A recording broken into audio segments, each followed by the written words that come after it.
Fitrianto dan rekan saya ada Mbak Sita Nuril Fahmi.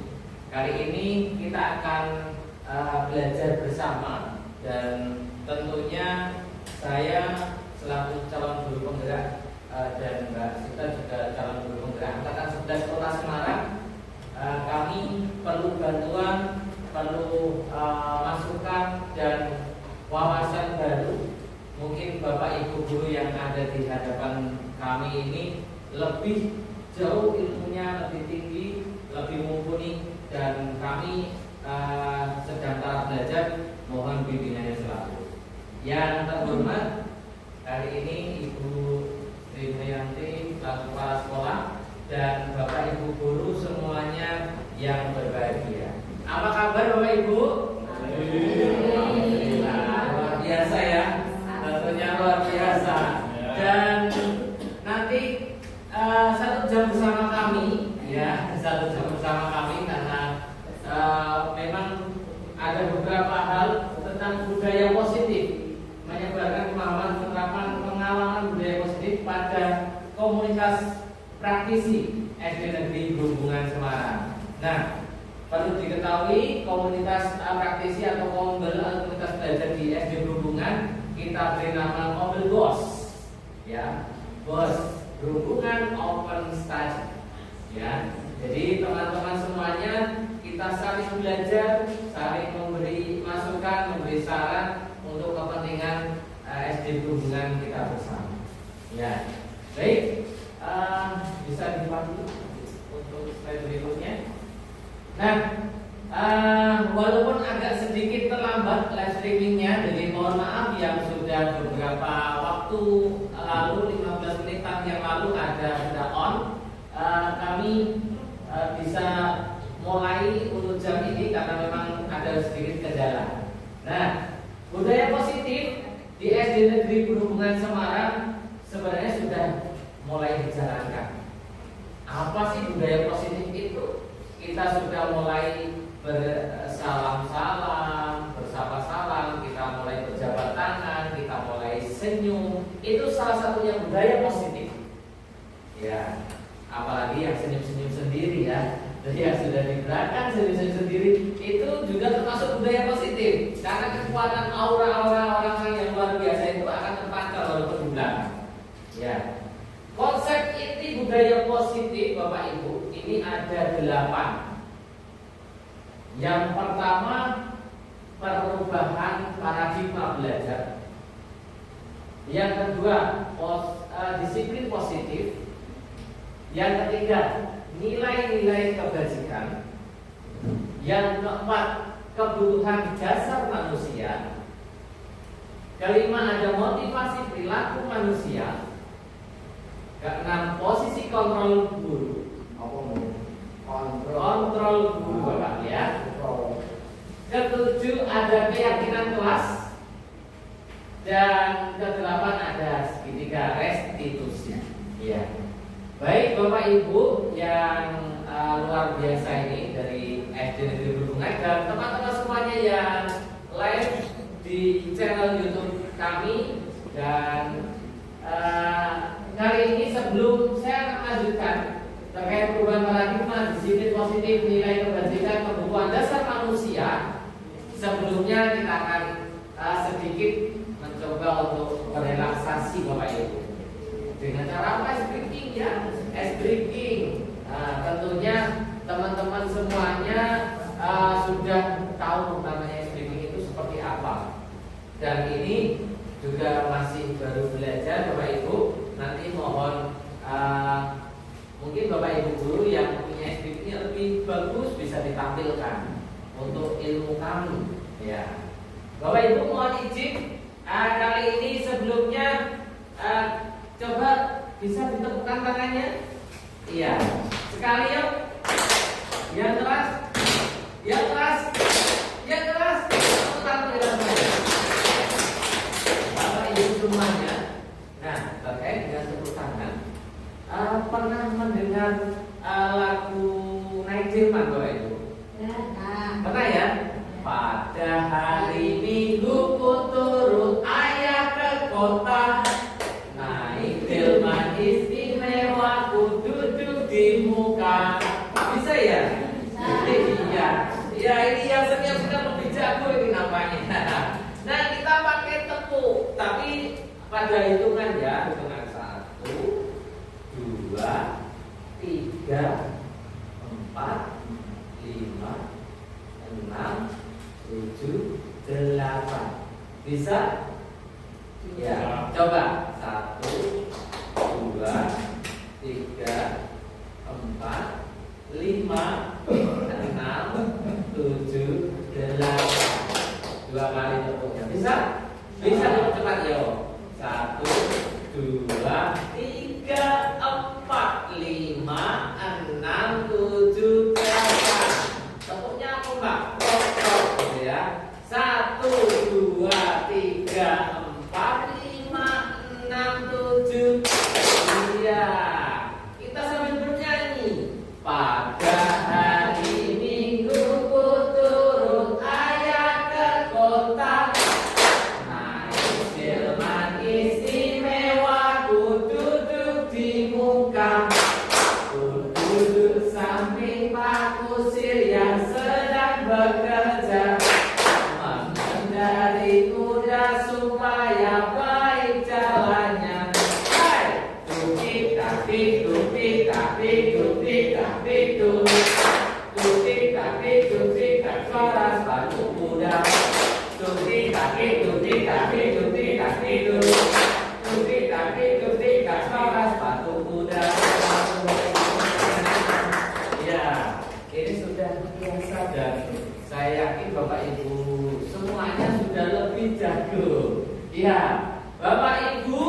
Nah, sebelumnya masih ada permainan ya. Kalau kemarin kami dapat oleh-oleh tentang permainan olah pikir. Kita menuju pergi ke luar negeri. Ya, kita seakan-akan kita akan healing. Kemana ya? Ke yang terdekat, mungkin dari Indonesia menuju ke suatu negara yang terdekat. Ya, boleh lah. Timur ya. Leste. Iya. Dan kata kuncinya kita akan berkeliling dunia, ya. Dan Indonesia adalah salah satu negara yang menjadi tempat awal keberangkatan kita. Kalau kita berangkat dari Indonesia pukul 5, negara manakah yang kita akan sampai atau kita akan tuju? Angkat tangannya, ada yang bisa? Iya. Jepang. Salah. Ya, salah. Indonesia kita berangkat pukul 5. Kata kuncinya adalah Indonesia, kita berkeliling dunia. Ya, silakan. Malaysia, salah. Ada yang tahu? Rusia, salah. Pukul 5 pagi ya. Ini 5 pagi, Pak. 5 pagi. Ya. Menggunakan pesawat atau Nigeria. Betul sekali. Bingung ya? Indonesia, Nigeria, Norwegia. Iya, itu salah satu untuk belajar berpikir. Ternyata matematika itu juga asik digunakan untuk pembelajaran berhitung. Ada kata kunci dan ini adalah bukti bahwa Bapak Ibu guru juga update dengan ilmu terbaru. Itu banyak kok Bapak Ibu kalau asik lihat TikTok, apalagi YouTuber itu pasti ada informasi itu. Ya, baik. Selanjutnya Bapak, yang terakhir kita akan belajar menembak.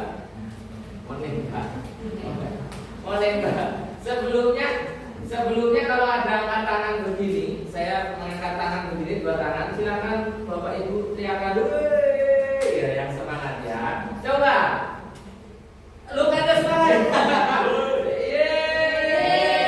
Ya saya yang mana? Bapak Ibu cukup menyebutkan saja. Tidak usah ikut angkat tangan. Ya coba. Oke Bapak. Kalau tangan kanan saya memegang telinga, tepuk 1 kali, 2 kali, bisa? Iya. Suatu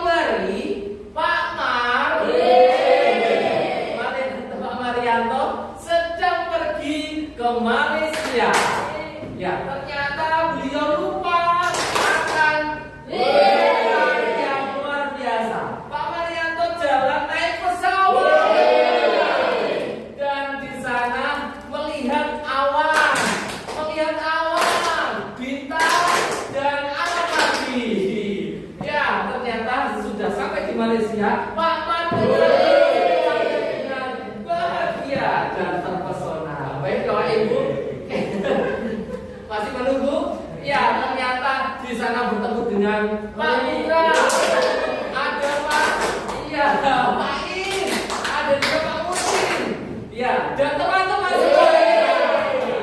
Iya, tepuk tangan untuk kita semua. Iya Bapak Ibu, tidak terasa ini 10 menit kita berlalu untuk SPP untuk pengawalan ya. Bapak Ibu, pentingnya SPP dalam pembelajaran CQP kita sudah diberi materi tentang SPP. Bagaimana cara mengolah rasa teman-teman yang tadinya ini hawanya pengen ngantuk, pengen tidur, apalagi jam-jam yang rawan ya. Rawan kecelakaan ya untuk tidur di mana-mana ini ya, tapi tidak, ini kita niatnya insya Allah niat yang baik. Kalau kata Pak Ustadz itu berlomba-lomba dalam kebaikan, insya Allah akan menjadi seseorang yang akan bermanfaat kita. Ya. Baik Bapak Ibu, nah kita masuk materi yang pertama, yaitu pembelajaran dengan paradigma baru. Paradigma baru apa sih paradigma baru? Coba Pak Mariano ketika Pak, coba dibantu untuk membacakan. Pembelajaran yang berorientasi pada penguatan kompetensi dan pengembangan karakter yang sesuai dengan profil pelajaran Pancasila. Pembelajaran paradigma baru dilakukan berdasarkan prinsip pembelajaran berdifferensiasi sehingga setiap siswa belajar sesuai kebutuhan dari tahap perkembangan sesuai dengan kebutuhan untuk mewujudkan profil pelajar Pancasila. Iya, tepuk tangan untuk Pak Mariano. Ya Bapak Ibu, sebelumnya Bapak Ibu nanti kita akan belajar tentang bagaimana memberi reward atau penghargaan, penguatan kepada anak. Tetapi kita perlu tahu pembelajaran dengan paradigma baru sudah tidak zamannya lagi guru yang mengatur semuanya, tetapi anak-anak memang apalagi era kurikulum merdeka, ya. Anak-anak di era kurikulum merdeka ini diminta untuk bagaimana mewujudkan apa yang diinginkan. Jadi berbasis pada siswa atau murid. Ya, di sini sudah ada pembelajaran yang berorientasi pada penguatan kompetensi. Ada profil pelajar Pancasila ada 6, maaf. Nah, di sini tentang kebinekaan global, bergotong royong, kreatif, bernalar kritis, mandiri, beriman, bertakwa, dan berakhlak. Ya, baik. Sepertinya kalau teman-teman yang live tidak mendengar, nanti saya akan minta bantuan, ada standing mic ya. Sepertinya di sini sudah keras ya. Cek ya. Baik, sudah mulai mendengar? Ya. Oke, sebelumnya Ibu, tolong dikembalikan lagi. Ya, ada pembelajaran dengan paradigma baru. Ya, pembelajaran dengan paradigma baru. Pak Ir, bisa minta tolong untuk diarahkan ini, ya. Oke, ada profil pelajar Pancasila. Ya.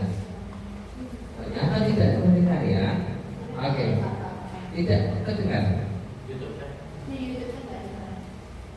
Oke, coba ya.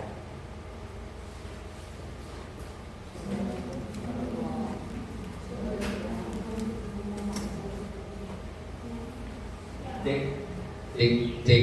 Sudah mendengar Bapak Ibu? Sudah? Sudah ya? Oke, ya. Baik. Mohon maaf tadi speakingnya ternyata beberapa menit yang lalu tidak terdengar ya. Ada apa? Kita lanjutkan saja. Pembelajaran dengan paradigma baru. Ya, pembelajaran dengan paradigma baru di sini ada profil pelajar Pancasila. Berkebinekaan global, bergotong royong, kreatif, bernalar kritis, mandiri, dan yang berikutnya adalah yang utama, beriman, bertakwa kepada Tuhan Yang Maha Esa dan berakhlak mulia. Bapak Ibu, profil pelajar Pancasila ini memang di dalam pembelajaran calon guru penggerak tidak dimasukkan dalam visi kami secara gamblang atau secara langsung. Visinya adalah mewujudkan profil pelajar Pancasila, tetapi kita langsung masuk ke aspeknya. Contoh, ya, misalnya menjadikan peserta didik menjadi peserta didik yang beriman dan bertakwa kepada Tuhan Yang Maha Esa. Jadi langsung kita spesifikasi di arah profil pelajar Pancasila.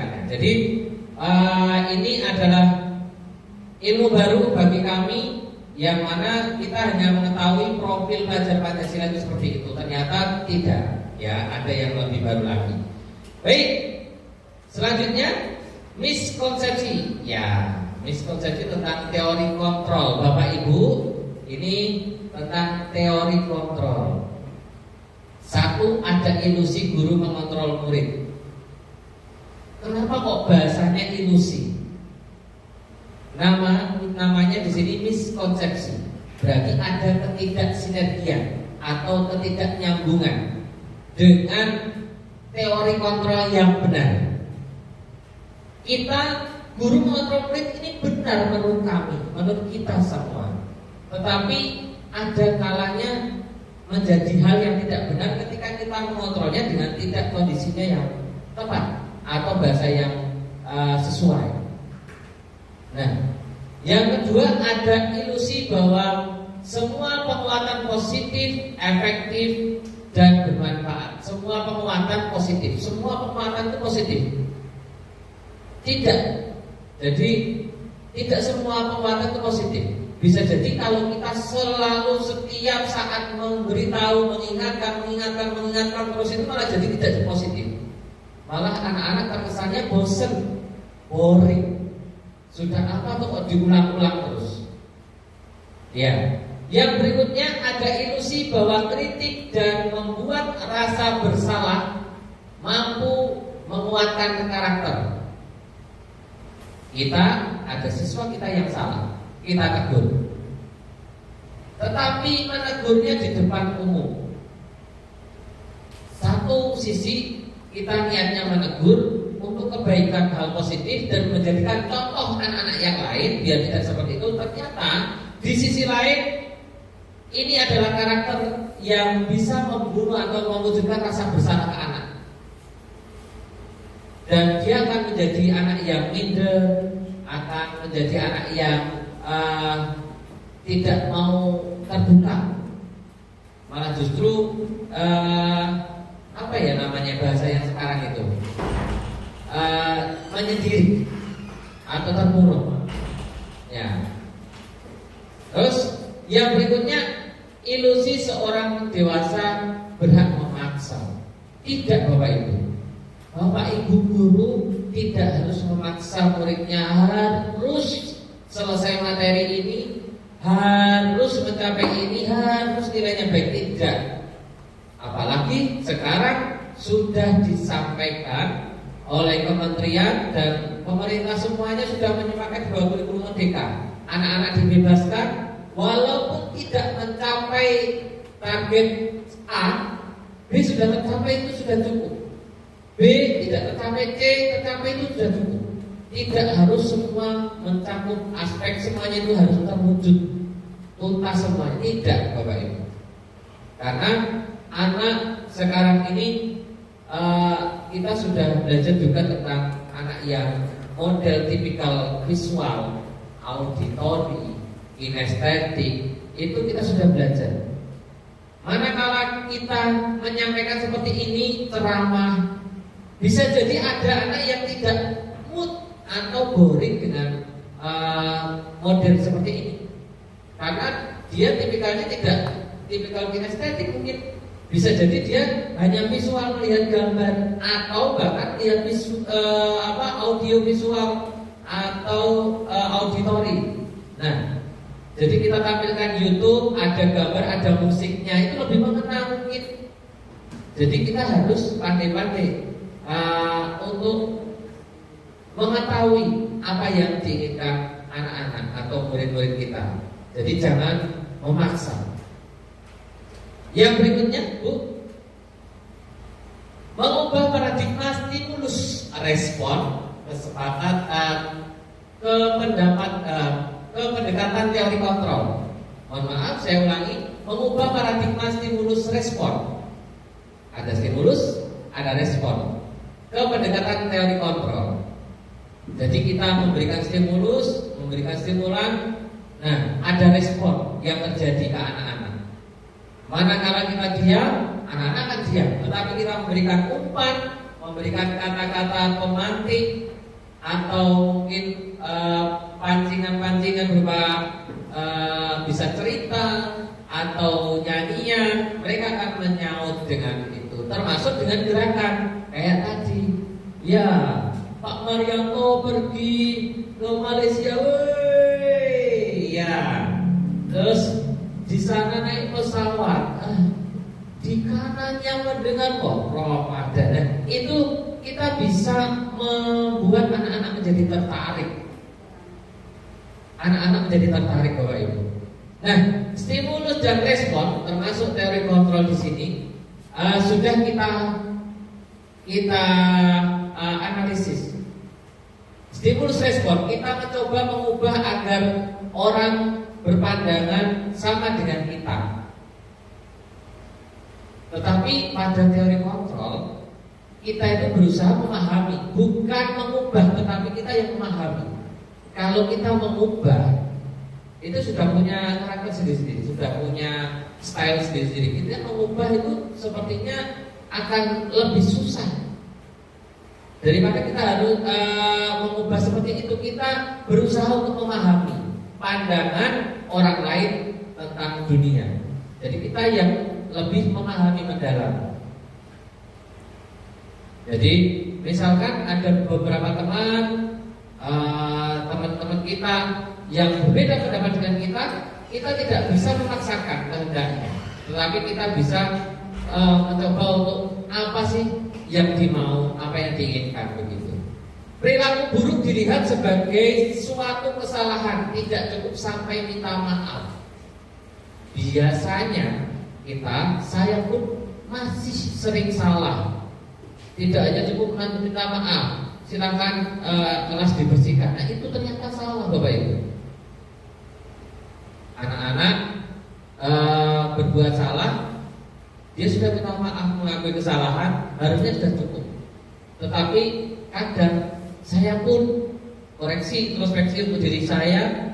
Kadang silakan apa yang menjadi konsekuensi, kamu bersihkan kelas ini misalnya, atau hapus papan tulis itu dan lain sebagainya. Nanti kita akan belajar tentang hukuman, apa itu konsekuensi dan restitusi. Selanjutnya, di teori kontrol semua perilaku memiliki tujuan. Anak itu membuat salah ternyata ada tujuannya. Ternyata dia sebenarnya mau melakukan A, tapi harus larinya ke C dulu, ke B baru ke A. Nah, seringkali kita menyalahkan anak yang sedang lari ke C, padahal itu tujuannya dia ke A. Cuma karena memang dia anaknya memang tidak bisa langsung spesifik harus ke sana, dia langsung ke sana, tidak, harus putar dulu baru bisa menemui tujuan yang kita tuju. Nah, yang berikutnya, orang lain bisa mengontrol saya. Orang lain bisa mengontrol saya. Kalau teori kontrol, hanya Anda yang bisa mengontrol diri Anda. Ini untuk diri kita. Jadi Bapak Ibu, kalau kita berpikir orang lain bisa mengontrol saya, jangan, tidak. Kita itu yang bisa mengontrol diri kita itu adalah diri kita sendiri. Tidak bisa, akan mungkin Bu Retno bisa dikendalikan oleh saya atau oleh teman-teman yang lain. Bu Retno yang bisa mengendalikan harus jalan ke sana itu Bu Retno sendiri. Begitu ya Bu Retno? Iya. Jadi ini sama ke anak-anak, ke murid-murid kita. Kita tidak bisa mengontrol dia harus seperti ini. Yang bisa adalah dia sendiri. Nah, kita tinggal memunculkan kata-kata yang sekiranya dia akan timbul rasa tanggung jawab yang dibutuhkan. Saya bisa yang berikutnya, pemaksaan ada pada saat bujukan gagal. Kamu itu harus tidak boleh, tidak. Nah itu berarti pemaksaan. Harus bisa, harus menguasai. Padahal kolaborasi dan konsensus menciptakan pilihan-pilihan baru. Tidak harus itu, tapi ada yang lain. Murid kita ada yang terampil A, B, C, D, tapi tidak harus murid itu terus. Murid yang lain bisa dengan mungkin kelebihannya masing-masing. Yang berikutnya, terakhir, model berpikir menang atau kalah. Menang kalah. Nah ini kalau sudah ada menang kalah ini sebenarnya tidak pas ini. Karena di teori kontrol model berpikir menang. Nah, berpikir menang-menang. Ini beda dengan menang kalah. Kalau menang kalah itu ada yang menang, ada yang kalah. Tapi kalau ini untuk semuanya menang, semuanya bisa mewujudkan sesuatu hal yang positif. Maksudnya begitu, Bapak Ibu. Oke, lanjut. Nah, sekarang apa itu disiplin positif? Mungkin ada Bapak Ibu yang perso disiplin itu apa? Lalu apa kaitan dengan disiplin positif? Di sini sudah ada gambaran. Nah, menurut Bapak Ibu sendiri disiplin itu apa? Mungkin Pak Musin bisa membantu. Terima kasih Pak Ian sudah memberikan waktu untuk saya. Disiplin itu adalah berangkat dari pada dirinya sendiri, di mana ketika dia sadar akan dirinya punya tanggung jawab, maka dia akan berusaha untuk menghargai apa yang telah diberikan oleh orang lain terhadap kita. Satu itu. Yang kedua, disiplin itu sendiri adalah salah satu bentuk keaktifan daripada dirinya sendiri untuk bisa bertanggung jawab, terutama minoritas adalah untuk dirinya sendiri, itu terutama. Tapi pada hakikatnya disiplin itu bisa diterapkan di mana saja. Intinya amanah dan tanggung jawab atas dirinya terhadap sesuatu. Itu ya. Oke, terima kasih tepuk tangan untuk Pak Musin. Ya, luar biasa. Ya, bentuk tanggung jawab benar apa yang disampaikan oleh Pak Musin tadi terkait dengan disiplin positif berawal dari diri sendiri dalam mengemban sesuatu, tugas dan tanggung jawab. Di sini sudah dijelaskan disiplin dari bahasa Latin disiplina yang artinya belajar. Disiplin diri membuat orang menggali potensinya menuju sebuah tujuan apa yang dia hargai. Disiplin positif merupakan salah satu cara penerapan disiplin yang bertujuan untuk menumbuhkan kesadaran, sadar, serta memberdayakan siswa tanpa imbalan penghargaan, reward, bahkan ancaman maupun hukuman. Tidak ada kalau ingin mendisiplinkan anak itu harus dihukum atau diberi reward. Kamu yang paling datang paling awal, Pak yang beri uang 50.000 misalnya. Tidak. Penghargaan atau ancaman. Kamu sekali lagi terlambat. Nah, itu saya salah Bapak Ibu ternyata. Ini saya sendiri ya, cerita saya. Kalau Bapak Ibu guru saya yakin tidak begitu. Ya. Jadi saya seringkali sebelum mendapatkan materi ini, seringkali saya di kelas anak-anak coba belajar untuk tepat waktu. Ternyata ada yang terlambat. Kenapa terlambat? Sekali, 2 kali, 3 kali sudah ditanya. Nah, muncul ada ketidakseimbangan diri saya sendiri. Kadang karena dia ternyata tidurnya terlalu malam, larut sampai bangunnya kesiangan. Akhirnya sekali lagi besok kamu tidak tepat waktu atau datang terlambat, silakan nanti pulang menemui Pak Ian bersama orang tua kalian. Nah itu sebetulnya merupakan ancaman sebetulnya. Walaupun itu tidak sampai menyakiti, tapi itu termasuk ancaman. Nah, sebagai pendidik, tujuan kita adalah menciptakan siswa yang memiliki disiplin diri sehingga mereka berperilaku mengacu kepada nilai-nilai kebajikan universal dan memiliki motivasi intrinsik dalam perubahan yang lebih baik. Ya, untuk berubah menjadi lebih baik. Nah, nilai-nilai kebajikan apa sih? Tadi sudah saya sampaikan di dalam kegiatan tadi. Ada nilai-nilai kebajikan sifat-sifat positif. Manusia merupakan tujuan mulia yang ingin dicapai setiap individu. Nilai-nilai tersebut bersifat universal atau menyeluruh dan lintas bahasa. Tidak harus menggunakan bahasa Jawa, tidak harus menggunakan bahasa Inggris, bahasa Cina atau bahasa Indonesia terus. Tapi kita bisa kolaborasi menyesuaikan dari apa yang menjadi kebutuhan anak-anak. Suku, bangsa maupun agama dan latar belakang apapun tidak bisa dibatasi. Jadi semuanya harus universal, menyeluruh. Semua bisa kita tampung. Nilai-nilai kebajikan yang ingin dicapai oleh setiap anak Indonesia kita kenal dengan profil pelajar Pancasila tadi. Beriman dan bertakwa, ya, berakhlak mulia, disiplin dan lain sebagainya, berkebinekaan global. Tadi sudah kita bahas. Beriman, bertakwa, beriman, bertakwa kepada Tuhan Yang Maha Esa, berakhlak mulia, bermandiri, bernalar kritis, kebinekaan global, gotong royong dan kreatif. Di sini sudah ada. Jadi nilai-nilai kebajikan mencakup profil pelajar Pancasila. Oke, Ibu. Kebutuhan dasar manusia. Segala sesuatu yang kita lakukan untuk mendapatkan apa yang kita inginkan. Ini kebutuhan dasar manusia. Segala sesuatu yang kita lakukan untuk mendapatkan apa yang kita inginkan. Coba Bapak Ibu tolong sedikit diresapi apa sih kebutuhan dasar manusia itu. Oh, segala sesuatu yang kita ingin lakukan itu menjadi kebutuhan. Kita mau apa? Kita mau mandi, itu kebutuhan kita. Kita mau makan, itu kebutuhan kita. Nah, yang kita inginkan, seluruh tindakan yang kita lakukan memiliki tujuan tertentu.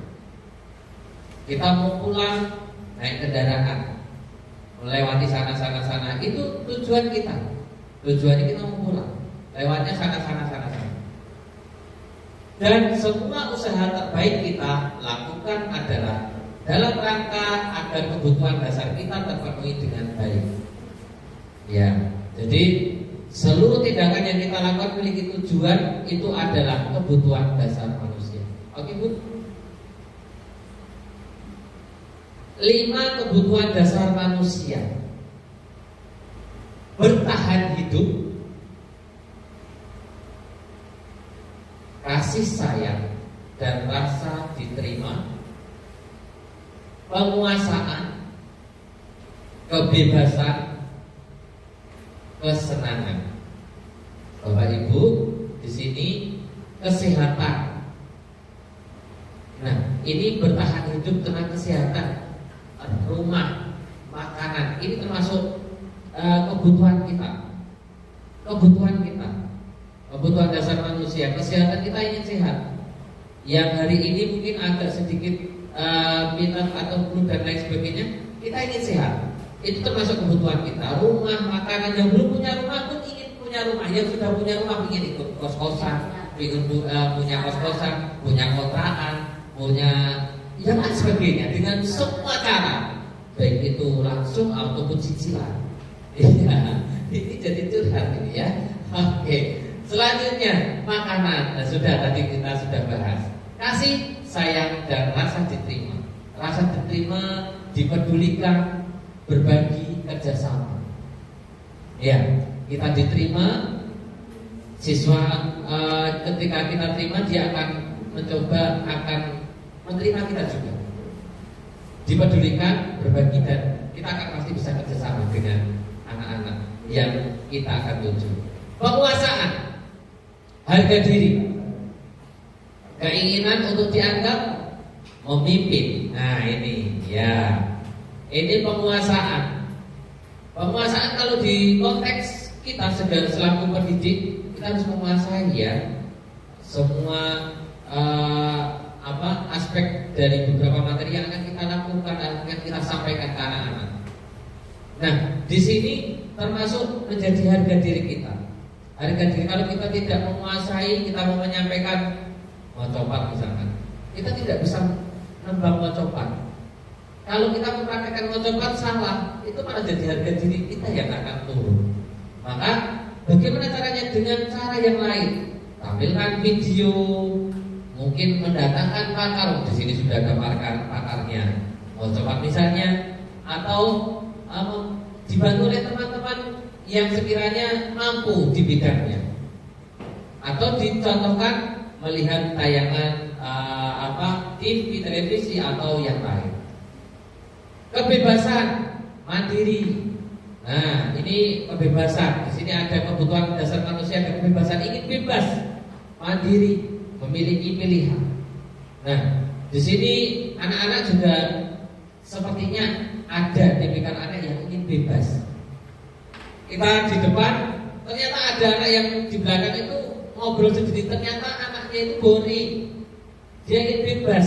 Dengan cara apa? Ya ngobrol. Dirasanya dia mungkin itu kebutuhannya dia saat itu. Pengen ngobrol, ngobrolnya asik sekali.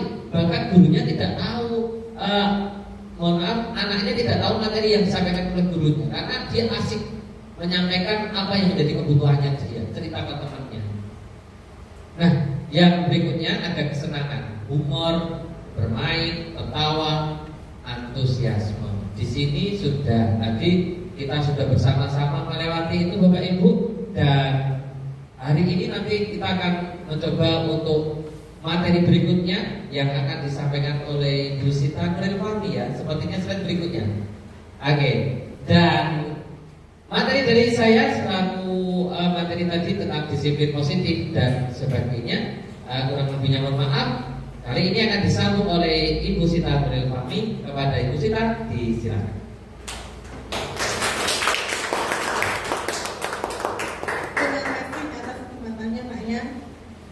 Bapak Ibu, saya akan melanjutkan materi selanjutnya, yaitu tentang motivasi perilaku manusia, posisi kontrol guru, keyakinan kelas, dan yang terakhir segitiga restitusi.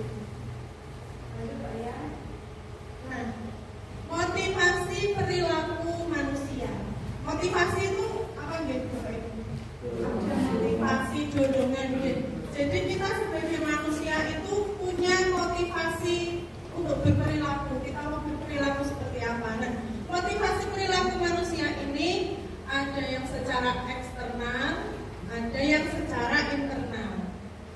Misalnya secara eksternal, kita itu bagaimana caranya kita untuk menghindari ketidaknyamanan atau hukuman. Kalau kita menghindari ketidaknyamanan, menghindari hukuman, itu dari dalam diri kita harus bagaimana ya? Kemudian yang kedua, eksternal yang kedua untuk mendapatkan imbalan atau penghargaan orang lain. Misalnya, kalau kita mau berangkat, kita absen misalnya jam 7:30. Kita sudah datang ke sekolah jam 6 misalnya. Nah, kita datang ke sekolah jam 6 itu kan dengan ada motivasi gitu. Apakah motivasinya itu kita untuk menghindari hukuman? Misal nanti kalau kita absennya lebih dari jam 7:30, terlambat, nanti misalnya TPP-nya dipotong, misalnya seperti itu. Atau motivasi kita untuk datang gasi itu untuk mendapatkan penghargaan dari atasan. Misalnya saya pengen dipuji sama Bu Yanti nih, kalau saya nih pegawai yang teladan, yang rajin. Saya jam 6 sudah datang, padahal absennya 7:30. Nah, itu juga salah satu bentuk motivasi gitu Pak Ibu. Ya, kalau Pak Yai misalnya habis subuh kesini, itu kan juga ada motivasinya. Mungkin nanti apa? Itu mungkin juga bisa kan. Motivasi orang itu beda-beda. Kalau ada yang ingin dipuji, mungkin ada yang ingin dari yang secara eksternal atau dari luar. Jadi kita itu seperti melakukan sesuatu itu memikirkan dari pihak ketiganya gitu loh. Kita pengen dapat pujian, pengen dapat penghargaan yang baik. Nah, kalau yang kedua yang secara internal itu untuk menghargai diri sendiri dengan nilai yang mereka percaya dan menjadi orang yang mereka inginkan. Misal saya datang pagi karena ya saya menghargai waktu, saya menghargai diri saya, memang murni dari diri sendiri. Nah, itu yang motivasi perilaku secara internal. Nah, hubungannya dengan hukuman dan penghargaan. Sekarang kita masuk ke hukuman, konsekuensi, dan restitusi. Apa yang bedanya? Hukuman itu berbeda dengan konsekuensi, berbeda lagi dengan restitusi. Nah, kali ini kita belajar bersama nih Bapak Ibu. Misalnya yang pertama, mencatat 100 kali di dalam buku kalimat saya tidak akan terlambat lagi karena terlambat ke sekolah. Kira-kira ini termasuk hukuman atau konsekuensi, Ke? Hukuman. Yang kedua, lari mengelilingi lapangan basket 2 kali karena terlambat hadir ke sekolah. Hukuman lagi. Yang ketiga, murid diminta untuk push up 15 kali karena tidak menggunakan masker ke sekolah. Hukuman. Semuanya hukuman ya Pak Yai. Menggantikan kertas tugas teman yang telah dicoret-coret. Jadi ada anak coret-coret kertas temannya, kemudian disuruh ganti kertas yang baru. Hukuman atau konsekuensi ya? Konsekuensi kalau itu ya berarti Oke, coba nanti kita lihat kunci jawabannya. Membersihkan tumpahan air di meja tulis karena tersenggol pada saat belajar. Konsekuensi. Murid disuruh untuk mengenakan sepatu seharian di sekolah karena tidak mengenakan sepatu hitam. Hukuman atau konsekuensi? Murid disuruh mengenakan sepatu seharian di sekolah karena tidak mengenakan sepatu hitam. Hukuman atau konsekuensi? Konsekuensi. Terakhir, lari mengelilingi lapangan basket 2 kali karena terlambat 10 menit pelajaran PJOK. Hukuman. Lanjut Pak. Nah, ternyata yang nomor 1, 2, 3 yang meminta anak menulis 100 kali, menyuruh anak lari, menyuruh anak push up, kemudian tidak pakai sepatu hitam, suruh pakai seharian, itu termasuk hukumannya. Konsekuensi berarti yang mengganti kertas temannya, kemudian bersihkan tumpahan air dan mengelilingi lapangan basket 2 kali karena terlambat 10 menit. Ini konsekuensi apa hukuman ya? Hukuman. Ini kebalik ya yang ini.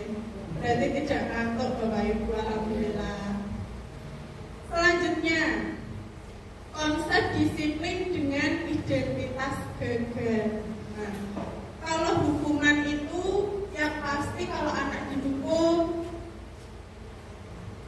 mereka punya perasaan sakit hati mungkin ya, ada yang tidak nyaman hatinya, mungkin ada rasa menyakitkan, tidak nyaman, kemudian murid jadi takut dengan kita. Kalau kita mau lari, makan 10 kali, nah pasti kan dilakukan tapi dengan rasa takut. Kemudian kalau hukuman itu sifatnya memaksa, jadi anak mau tidak mau harus melakukan itu.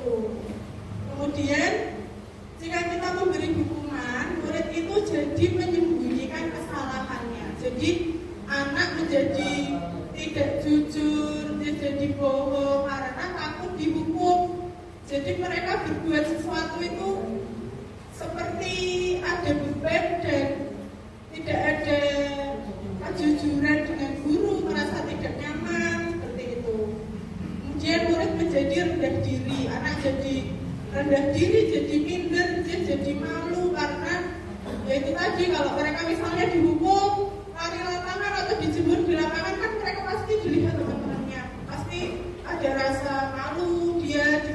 lapangan, hukum gurunya, kemudian teman-teman yang lain pasti juga, iya kayak kok dijemur di lapangan salah apa? Nah itu yang membuat anak merasa rendah diri. Sebenarnya jika kita memberikan penghargaan, jadi misal ada anak tidak mengerjakan PR misal. Nah kalau ada anak yang tidak mengerjakan PR, diberi hukuman oleh guru, tulis di folio sampai 100 kali saya tidak mengerjakan PR. Itu kan termasuknya hukuman gitu. Nah kalau yang di sebelah kanan ini, penghargaan ini, jadi kita dalam mendidik anak itu, jika kita memberi hukuman terus dengan anak nanti akan tumbuh menjadi pribadi yang seperti di sebelah kiri tadi Bapak Ibu. Tapi sebaliknya, kadang-kadang ada nih anak yang biar dia nurut, biar dia tertib, biar dia bisa melakukan perintah guru dengan disiplin, itu diberi penghargaan juga ada. Misal nanti kalau yang mengerjakan PR sampai selesai nanti diberi guru 1 bolpen misal. Nah dengan kita memberi anak hadiah, memberi penghargaan agar anak itu melakukan sesuatu kewajiban mereka yang semestinya, itu ternyata juga tidak baik. Jadi kalau kita terlalu banyak memberi penghargaan, terlalu banyak memberi hadiah, itu dampaknya pertama tidak efektif. Jadi nanti kalau nggak diberi hadiah, anak jadi tidak mau melakukan. Saya tidak mau belajar. Biasanya kalau ngapalin perkalian sampai 100, kalau bisa biasanya nanti dapat permen dari guru. Ini permennya tidak bisa ngapalkan. Nah itu salah satu dampak dari pemberian penghargaan. Jadi nggak efektif. Kemudian merusak hubungan. Jadi anak itu merasa saya biasanya dikasih sama guru itu kok coklat, kalau saya itu dapat nilai 100 ulangan dapat 100 mesti dapat 1 coklat. Nah, besoknya ulangan dapat 100 lagi, nih bu guru nggak bisa ngasih coklat, tidak bawa coklat, pasti anak juga bu guru gimana sih biasanya aku dikasih coklat kok ini kok dikasih males sama guru mau besok nggak usah belajar. Nah seperti itu kan jadi merusak hubungan. Itu salah satu dampak dari pemberian penghargaan tadi. Kemudian mematikan kreativitas. Anak kalau diberi penghargaan terus, diberi hadiah terus, dia akan stuck di situ karena sudah terlanjur nyaman diberi terus. Ketika anak tidak diberi, dia jadi tidak ada usaha yang lebih lagi, kreativitasnya jadi menurun. Kemudian menghukum dengan sistem ranking. Kalau kita sekarang sudah tidak ada ranking ya Bapak Ibu, yang ada nilai, karena dengan sistem ranking itu biasanya anak-anak jadi seperti balap-balapan gitu. Aku ranking berapa bu, aku ranking berapa bu. Padahal ya tadi penilaian kita kan tidak hanya di kognitif saja, ada penilaian secara sikap, keterampilan juga ada. Makanya sekarang sistem ranking dihapuskan. Selanjutnya merampas hak menghargai dirinya. Jadi kalau anak diberi hadiah terus, dikasih penghargaan terus, jadi dia seperti dia menilai dirinya itu dengan pemberian orang gitu loh. Jadi dia tidak tumbuh dari dirinya sendiri.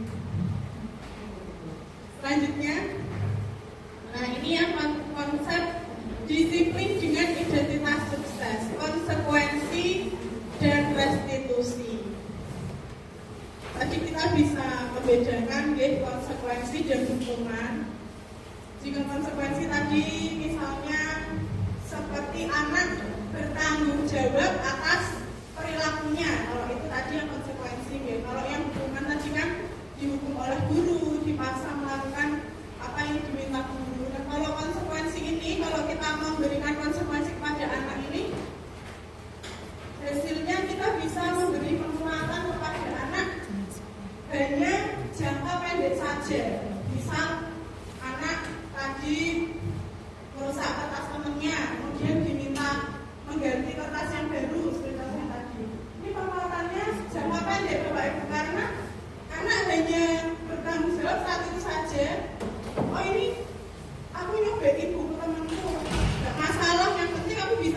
ganti buku yang baru, masalahnya sudah selesai. Nanti dia besok gitu lagi, jadi temennya lagi, nanti tanggung jawabnya saat itu aja. Jadi anak tidak ada keinginan dari dalam dirinya untuk melakukan disiplin. Selanjutnya, kalau kita memberikan konsekuensi itu, kita perlu monitoring berkelanjutan. Jadi kita harus mengawasi anak, mengawasi perilaku anak, dan dengan stimulus respon tadi berikan Pak Yan, kita harus memberikan stimulus, memberikan pancingan rangsangan yang baik kepada anak, jadi respon anak juga bisa positif. Nah, dengan konsekuensi ini murid juga bisa menghormati peraturan, karena murid tadi kan merasa dia harus bertanggung jawab atas perilakunya. Nah, dengan memberikan konsekuensi itu kita jadi kehilangan waktu untuk mengurangi kesalahan. Karena dengan ganti misalnya tadi udah langsung selesai urusannya dan beres, tapi ternyata kan mengajarkan pendidikan karakter, memunculkan budaya positif ke anak itu tidak semudah itu atau tidak sesimpel dengan memberikan konsekuensi saja. Nah, selanjutnya setelah konsekuensi yaitu ada restitusi. Restitusi, Bapak Ibu mungkin sudah pernah mendengar restitusi, segitiga restitusi itu di PMM ada deh. Nah, kemarin saya juga belajar tentang restitusi, Bapak Ibu, saya juga baru mendalami bagaimana ya restitusi itu bisa nggak ya kita terapkan di murid-murid kita. Nah, kalau dengan restitusi, jika anak melakukan kesalahan dan kita menyelesaikannya dengan hukuman, tadi kita sudah tahu contohnya. Kalau anak melakukan kesalahan, kita dengan memberikan konsekuensi, dampaknya yang seperti ini tadi. Tapi kalau dengan kita menyelesaikan dengan restitusi, itu murid bisa bertanggung jawab atas perilakunya. Jadi kalau restitusi itu anak membangun sendiri dalam dirinya, dia seperti merenungkan apa kesalahannya, kemudian bagaimana menyelesaikan masalahnya, itu tadi menyelesaikan sendiri. Kemudian guru juga bisa membantu murid untuk menyelesaikan masalah atau hukuman yang seharusnya guru berikan itu tidak harus diberikan, tapi anak itu bisa merenungkan sendiri, bisa menyelesaikan sendiri masalahnya, bisa berpikir sendiri dengan restitusi ini. Nah, kalau dengan menggunakan restitusi, fokus pada pemecahan masalah jangka panjang, jadi lebih mengena di hati anak, lebih mengena di pikiran anak jika kita menyelesaikan masalah dengan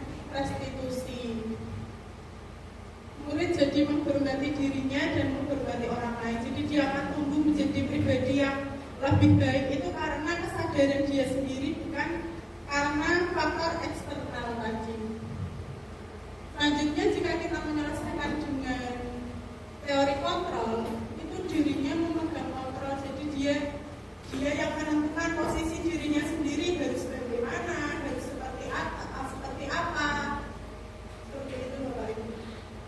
Kemudian selanjutnya dengan restitusi ini murid jadi bersemangat untuk memperbaiki kesalahan, karena kalau dengan restitusi ini anak merasa nyaman dalam, ya walaupun anak melakukan kesalahan tapi dia merasa nyaman karena dia bisa introspeksi diri, menyelesaikan masalahnya sendiri, memecahkan sendiri saya harus bagaimana. Jadi anak itu bersemangat untuk memperbaiki diri. Selanjutnya, konsep disiplin pendekatan restitusi. Jadi pendekatan restitusi ini merupakan sebuah cara menanamkan disiplin positif pada murid. Pengertian restitusi dari tadi restitusi terus restitusi itu apa toh? Nah, restitusi adalah proses menciptakan kondisi bagi murid untuk memperbaiki kesalahan mereka.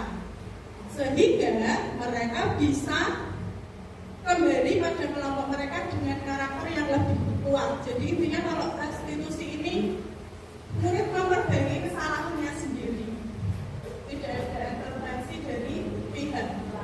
Ciri-ciri restitusi bukan menebus kesalahan, namun belajar dari kesalahan. Nah, ini yang membuat restitusi ini akan diingat jangka panjang karena anak bisa belajar dari kesalahannya, bukan dengan menebus kesalahan seperti sudah tak ganti masalahnya selesai. Nah, seperti itu.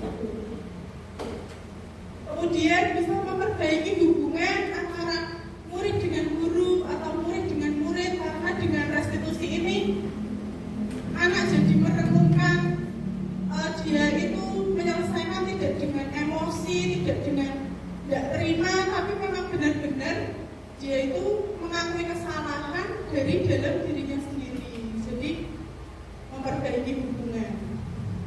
Selanjutnya dengan restitusi ini, jika guru menyelesaikan masalah dengan restitusi ini, kita menggunakannya tawaran, jadi bukan memaksa, menawarkan kepada anak. Jadi kamu maunya gimana? Kamu tahu kan salahmu apa? Jadi contohnya seperti itu, Bapak Ibu. Jadi anak itu dibangun sendiri kesadarannya, dia akan menyelesaikan sendiri masalahnya dengan dituntun guru. Menuntut untuk melihat ke dalam diri. Tadi merenungkan. Kemudian ciri-ciri restitusi selanjutnya mencari kebutuhan dasar yang mendasari tindakan. Mencari kebutuhan dasar yang mendasari tindakan. Misal nih, murid saya ada yang bawa bekal pizza misal. Dia bawa cuma 2 potong buat dirinya sendiri. Tahu-tahu nih ada temannya yang lain merebut makanannya, dimakan semua, yang bawa malah tidak dibagi. Nah, kita menyelesaikan masalah itu harus melihat dari 2 sisi. Kita kalau melihat anak yang merebut tadi kan, anak nakal ini rakus gitu. Padahal mungkin anak itu punya kebutuhan dasar yang mendasari anak itu merebut makanan temannya itu apa sebenarnya? Tadi sudah dijelaskan kebutuhan dasar manusia, ada kebutuhan memenuhi kebutuhan hidup. Mungkin anak yang merebut makanan tadi mungkin sebenarnya lapar, nggak sanggup, belum sarapan. Mungkin kebutuhan dasar yang bertahan hidup dia yang harus dipenuhi. Mungkin juga kebutuhan dasar yang anak tadi merebut makanan itu kebutuhan dasar untuk disayangi. Mungkin dia cuma pengen menarik perhatian gurunya biar diperhatikan. Kenapa kok ambil makanan temennya? Nah, jadi diajak ngobrol guru, jadi diperhatikan guru lah. Mungkin anak itu hanya iseng tapi ingin dekat dengan gurunya karena butuh perhatian gurunya. Nah, itu mungkin kebutuhan dasar anak tadi melakukan kenakalannya tadi karena ingin disayangi.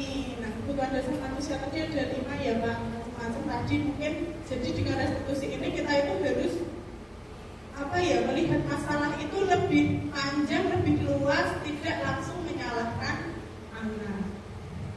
Kemudian dengan restitusi ini fokus pada karakter bukan pada tindakan. Jadi kita melihat kesalahan itu dasarnya apa anak ini bisa melakukan itu, kenapa anak ini latar belakangnya bagaimana kok bisa melakukan kesalahan. Nah, bukan pada tindakannya yang salah. Kalau kita selalu melihat tindakan dari tindakan itu pasti kita langsung ngecapnya ini anak nakal, anak bandel seperti itu. Tapi kalau kita dalami, kita fokus pada karakternya, kita akan lebih mudah membenahi kesalahan anak.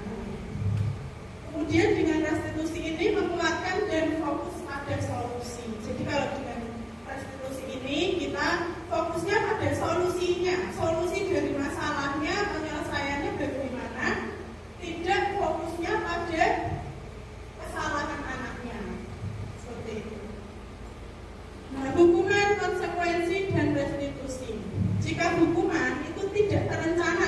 tiba-tiba langsung.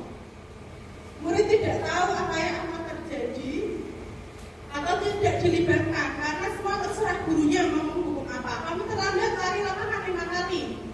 Kamu rame sana keluar, saya ikut pelajaran. Anak kan tidak tahu.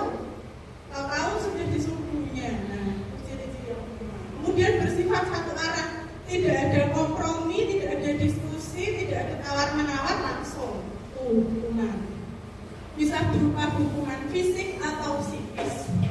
Jadi kalau hukuman itu kalau yang fisik ya tadi disuruh lari, seperti itu. Kalau yang psikis biasanya ya di marah-marahi gurunya. Selanjutnya konsekuensi. Jika konsekuensi ini terencana atau disepakati sesuai peraturan, biasanya sudah ada peraturannya. Lanjut, murid tetap dibuat tidak nyaman dengan konsekuensi walaupun sepertinya menyelesaikan masalah kaki anak tetap tidak nyaman.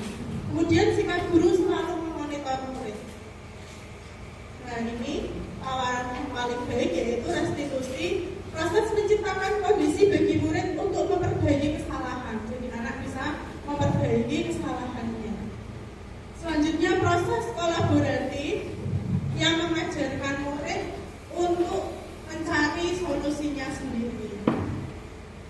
Nah, 5 posisi kontrol guru. Jadi kita sebagai guru ini punya posisi punya posisi kontrol. Yang pertama, sebagai penghukum, apakah kita akan menjadi guru yang suka menghukum anak, ataukah kita akan menjadi guru yang suka membuat anak merasa bersalah, ataukah kita akan menjadi guru yang memposisikan diri sebagai temannya anak, ataukah kita memposisikan sebagai memantau anak.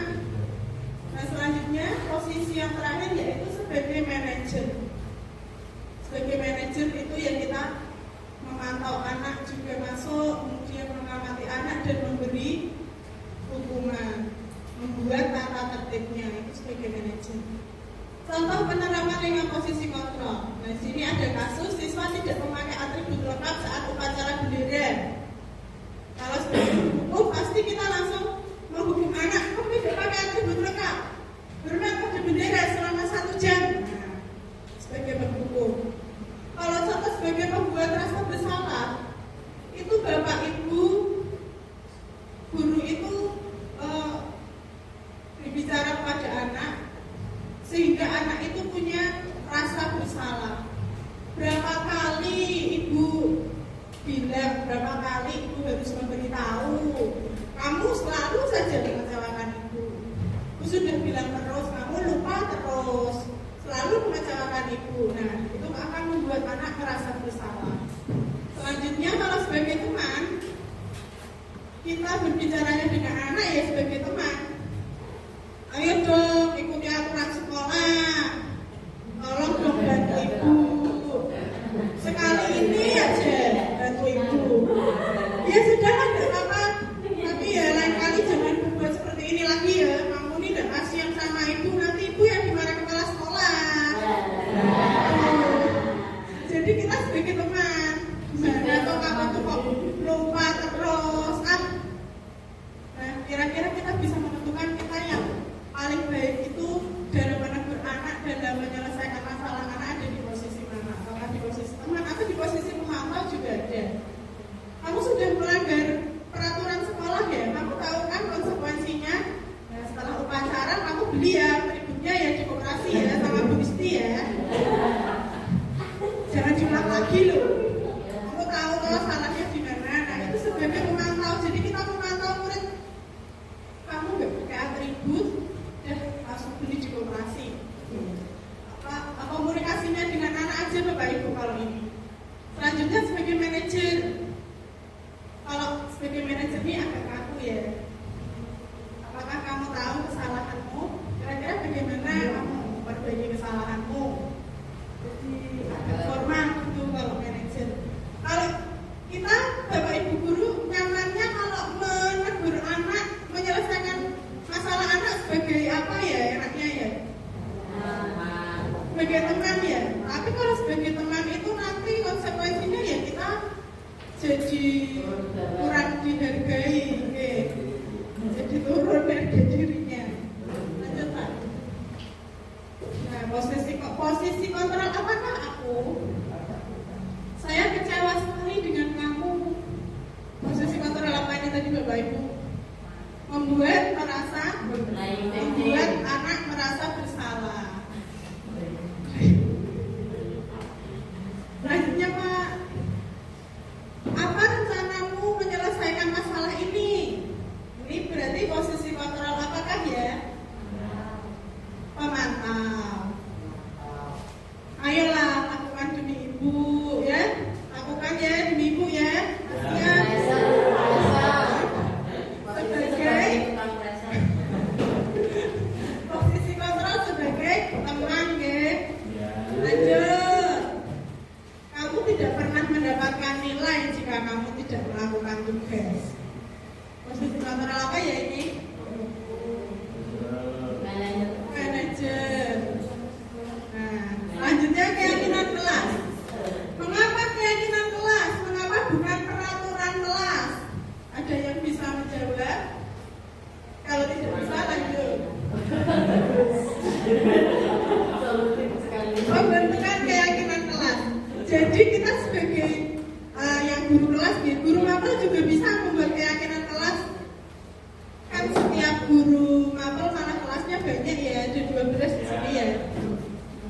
Jadi kalau keyakinan kelas itu sifatnya yang pertama abstrak, yang kedua berupa pernyataan yang umum atau universal.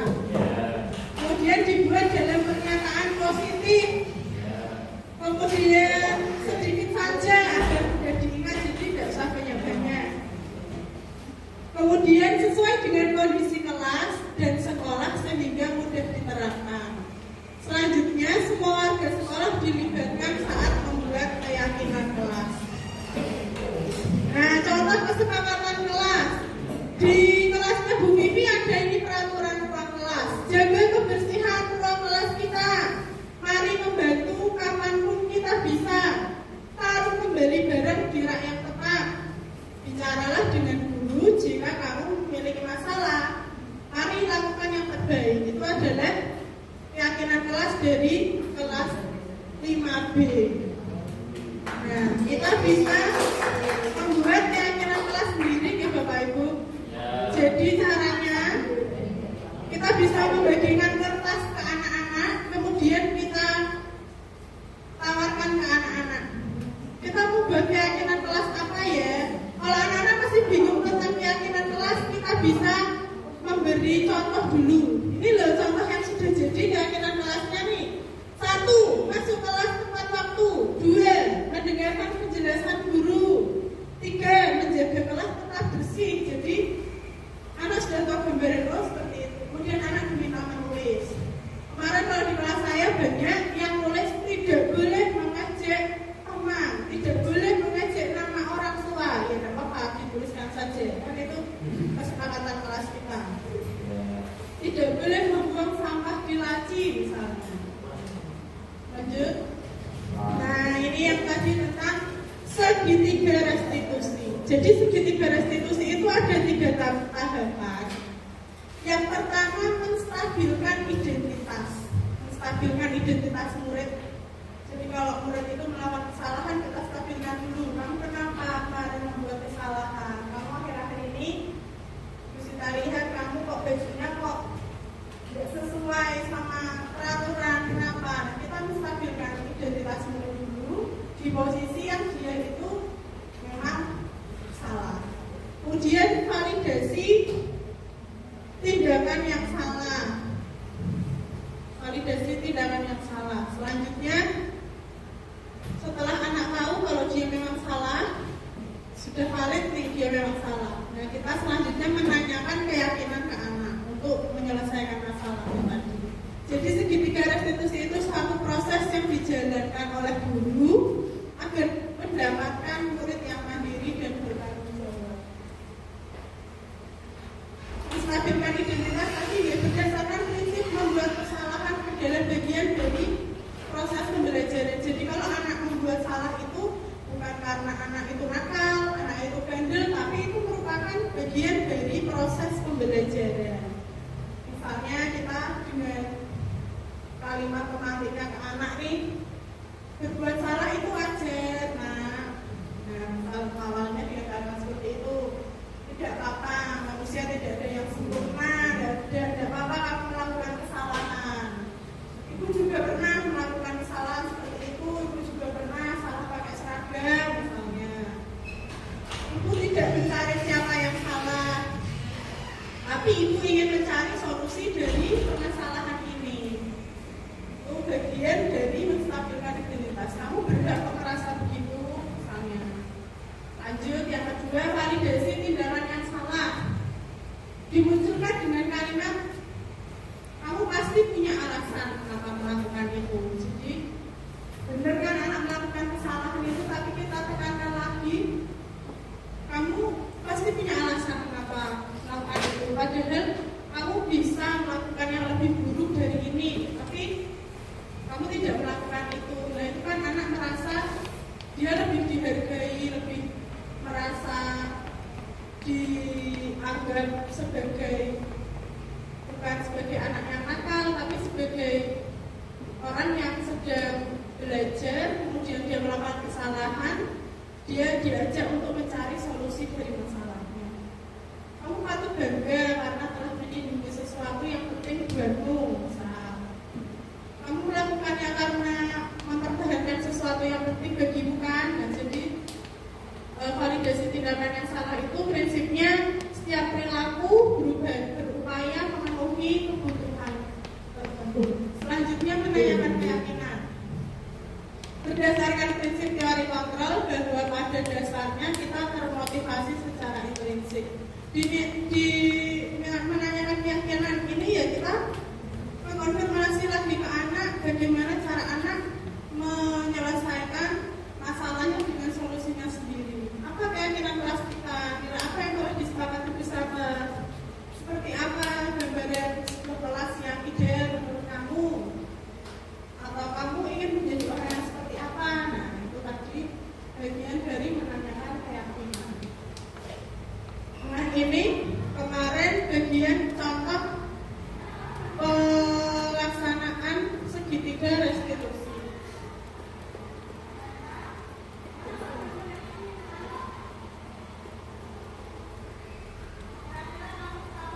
Ini praktek saya melakukan atau menerapkan segitiga restitusi. Skenarionya data ini dia menggunakan seragam yang salah terus, tidak sesuai dengan peraturan.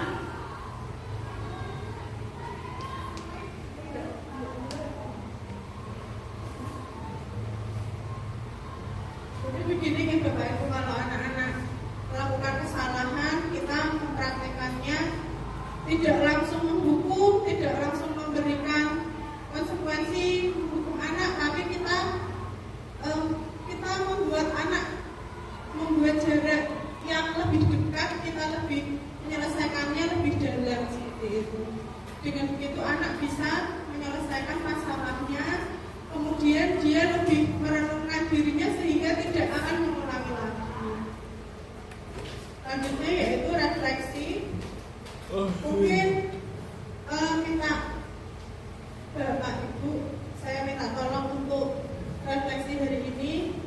Yang pertama, ada hal baru apa yang mengubah paradigma saya yang saya dapatkan.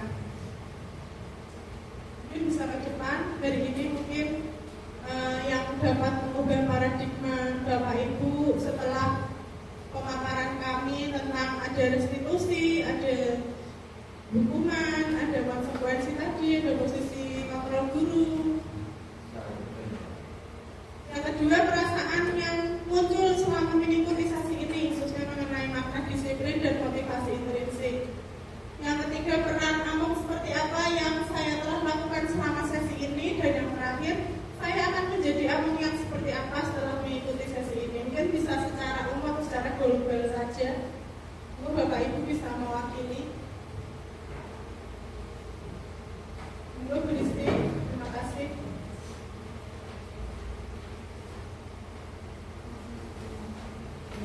Terima kasih Bu Sinta dan Pak Ian sudah memberikan materi yang sangat luar biasa. Setelah mengikuti diseminasi ini,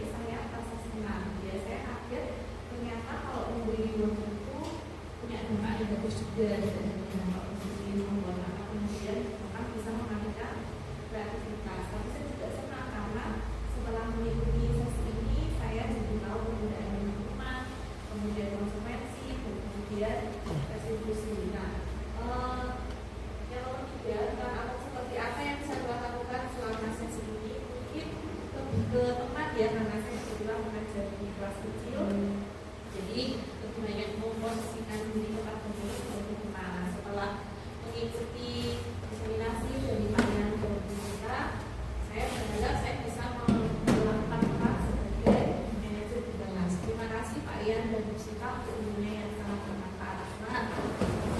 Terima kasih untuk Bu Lesti untuk refleksinya hari ini. Nah, jadi kesimpulannya kita yang memilih profesi sebagai pendidik ini berarti memilih untuk mengurusi kehidupan, memilih untuk bertanggung jawab dalam meningkatkan kualitas manusia, memilih untuk bertanggung jawab bagi kehidupan orang banyak.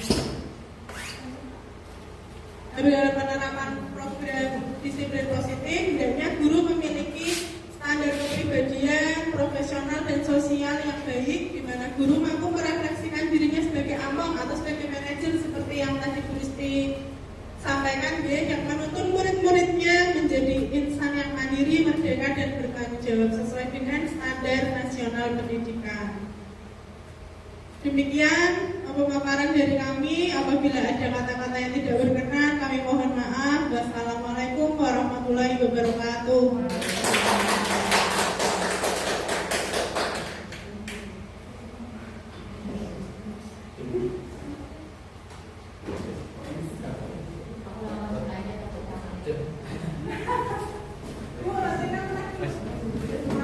Oke, streamingnya selesai. Pun.